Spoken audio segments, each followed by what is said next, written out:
l'actualité. Une carte blanche en forme de coup de griffe ce soir avec Éric Emmanuel Schmitt. Bonsoir Éric Emmanuel. Bonsoir Wendy. Le prince peut-il embrasser Blanche-Neige ou cette cancel culture va-t-elle définitivement purger notre patrimoine? C'est d'abord une inquiétude qui vous étreint, Éric Emmanuel Schmitt. Oui, une grande inquiétude Wendy. Que va-t-il arriver à Blanche-Neige? Après avoir mangé la pomme empoisonnée, va-t-elle pouvoir sortir du coma et revenir à la vie? Selon certains, ça ne sera plus possible, car le prince charmant se conduit mal. Vous nous parlez donc du conte dans la version Walt Disney, on est d'accord? Oui, que fait le prince? Il soulève le couvercle de verre qui ferme le cercueil et il embrasse Blanche-Neige. Nous avons tous adoré ce moment qui fait d'une morte une vivante, d'une adolescente une femme. Nous avions tous compris, même petit, le symbole que représentait ce baiser d'amour qui ramène à la vie. Or, certains aujourd'hui ne le saisissent plus. Dans la presse internationale, plusieurs articles s'interrogent sur ce baiser.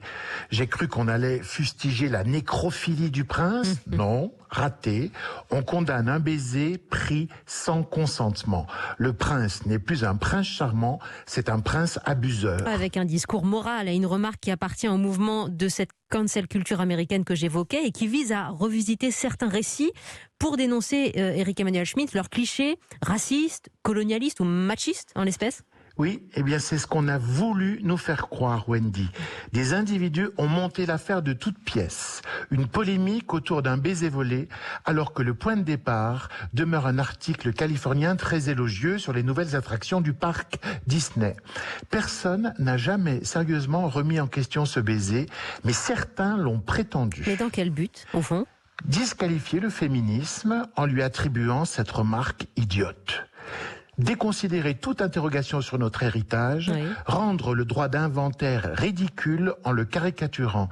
Certains veulent nous convaincre que toute revisite du passé relève de la bêtise. Faisant cela, ils croient défendre la culture. Or, je rappelle que, premièrement, il n'y a pas de version originale d'un conte, ni chez Disney en 1937, ni chez les frères Grimm en 1812, ni avant. D'ailleurs, les contes évoluent sans cesse dans la tradition orale puis écrite. C'est le sens aussi du récit. Par exemple, dans la version des frères Grimm, les serviteurs du prince transportent le cercueil de Blanche-Neige et trébuchent sur une racine. C'est la secousse qui expulse un morceau de pomme coincé dans la gorge de l'héroïne, ce qui lui permet de se réveiller. Il n'y a pas de baiser. Les mythes et les contes ont pour vocation d'être perpétuellement réécrits, repensés, reformulés. Et par là, ils résonnent fort en chaque époque. Et deuxièmement, il me paraît excellent de nous interroger sur les valeurs et les représentations véhiculées par les histoires. Tout récit exprime une idéologie. Donc, qu'entendez-vous par là, Éric Emmanuel Schmitt? Est-ce que cette cancel culture, parfois, a du sens? Non, je suis pas partisan de la cancel culture, je suis partisan de la culture, c'est-à-dire de la multiplication des propositions. Prenons l'exemple de Blanche-Neige. Actuellement, une école réputée en Suède, Nikolai Garden à Stockholm, a fait disparaître ce conte de sa bibliothèque pour éviter les stéréotypes et promouvoir une plus grande diversité quant au genre et aux modèles familiaux. Alors, l'intention s'avère louable, mais la méthode stupide. Ce n'est pas en retranchant des textes qu'on avance, c'est plutôt en offrant davantage. La culture, c'est l'apprentissage par le pluriel.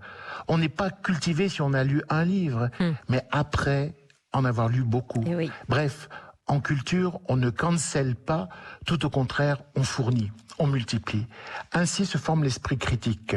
Quand on pense à partir de rien, on ne pense rien. Voilà pour cette carte blanche autour de ce baiser non consenti du prince à Blanche-Neige qui se transforme en réflexion sur l'esprit critique. Avec vous, Éric Emmanuel Schmitt. À très bientôt. Merci, Éric Emmanuel.